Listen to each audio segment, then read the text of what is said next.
தமிழன்னா நடுங்கணும். Mussolini சொல்றான், ஆபத்தாக வாழ்கிறான். உன் பேரை கேட்டா அவன் கொலை நடுங்கணும். பாரு, பிரபாகரன் என்ற ஒரு பெயரை சொல்லிப்பாரு, உலகம் நடுங்குது.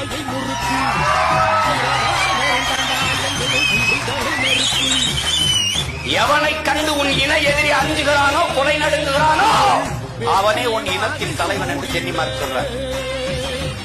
அதேதான் சேகுவாரம் வழிவிட்டான். எங்க அண்ணன் கென்னடி அவர்கள் சீமான் என்னங்க ஒரு அசாத்தியமானதே பேசிக்கொண்டு போற, நடக்க சாத்தியமில்லாததே பேசிக்கொண்டு போற.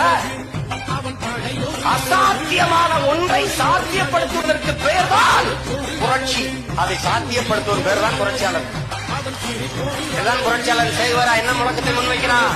நாங்கள் சாதாரணமானவர்கள், ஆனால் அசாதாரணமான ஒன்றை கனவு காண்பவர்கள். Albert Einstein